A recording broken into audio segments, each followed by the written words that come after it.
process for making mozzarella cheese that cuts the time down from 3 months to 12 hours.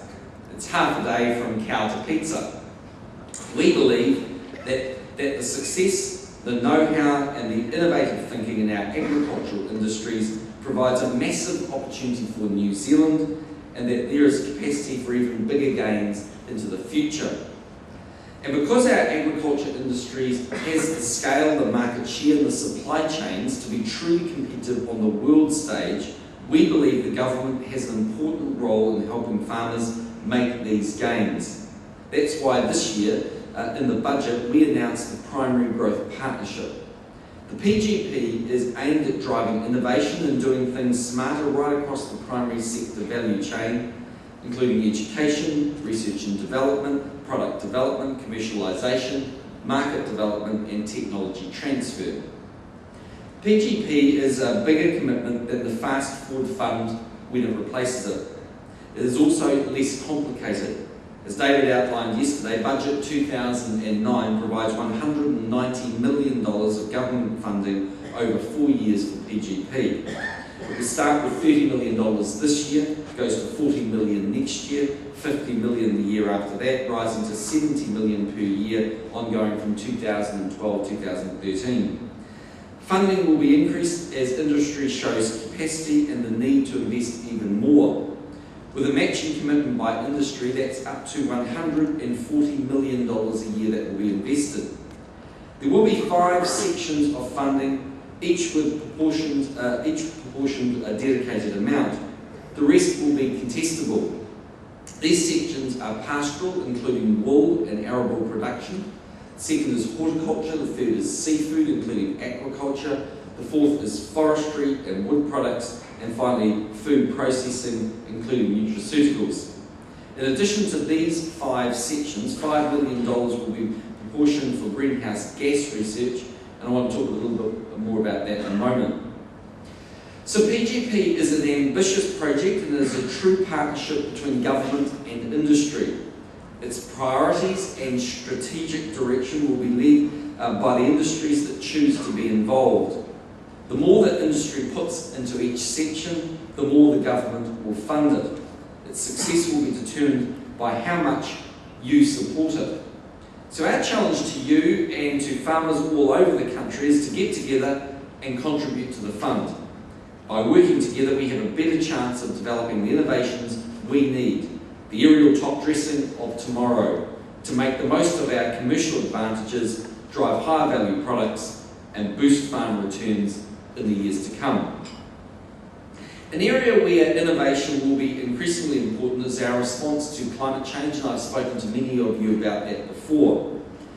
New Zealand's greenhouse gas profile, where the bulk of our emissions comes from ruminant farm animals, is unique.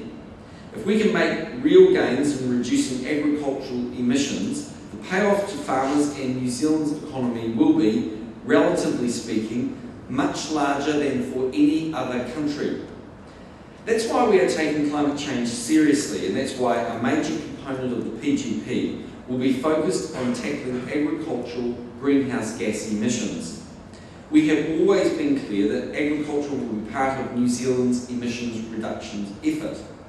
Equally, we have always been clear that there must be effective and affordable technology that allows farmers to reduce emissions without reducing productivity. That's why last month we announced that the government is establishing a Centre for Agricultural Greenhouse Gas Research. The centre will develop technologies that reduce emissions and improve on-farm efficiency and productivity. We want to be world leaders in the field of agricultural greenhouse gas research and development for one important reason. That is because we have to be. The centre will have 3 areas of focus: methane from farm animals and waste systems, nitrous oxide from farm animals and nitrogen fertilisers, and soil carbon from agriculture and horticulture. We've allocated $5 million to a year from the PGP for the centre. We'll also be able to bid with industry players for PGP's additional contestable funding. Just as importantly, we are exploring how the centre can be expanded internationally. An international centre for research on agriculture and greenhouse gas emissions can provide a platform for broader engagement with the international community.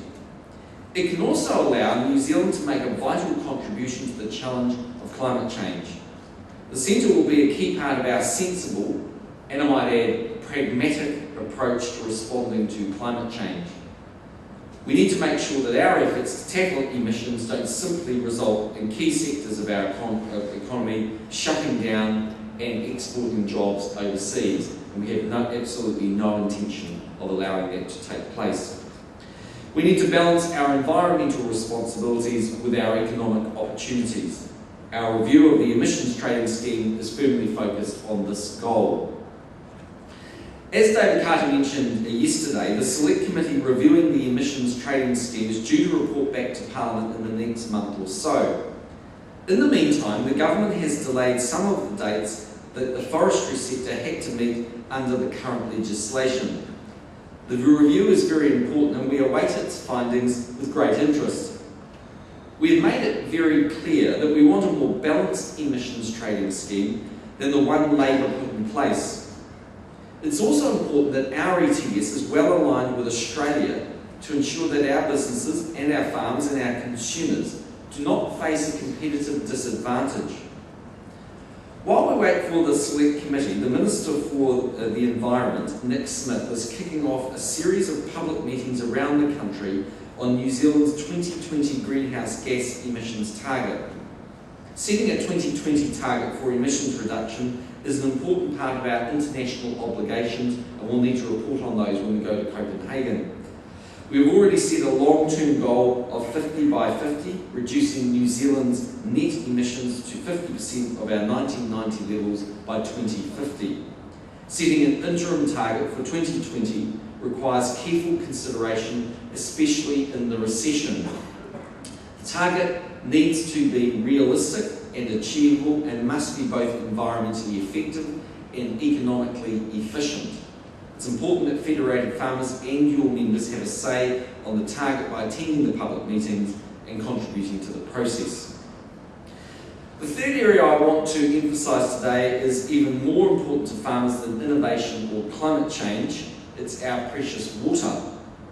If we want to grow our agricultural output and the quality of the goods we produce, we need water. We simply can't do without it. And New Zealand has plenty of water, but it's not always in the right place at the right time. Our freshwater resources are the envy of many other countries, and they are one of the keys to our competitive advantages in agriculture. About 600,000 hectares of farmland are irrigated, and depending on how you calculate it, at least 3 times the area is suitable for irrigation. That's a huge potential gain we can make in farm productivity. The problem is that the management of our water resources has not kept up with the extra pressure. In many parts of the country, water quality is poor or deteriorating and demand is outstripping supply. This has already created real costs, such as the $450 million that has been allocated over the next 10 to 20 years to clean up Lake Taupo, the Rotorua Lakes and the Waikato River. That's why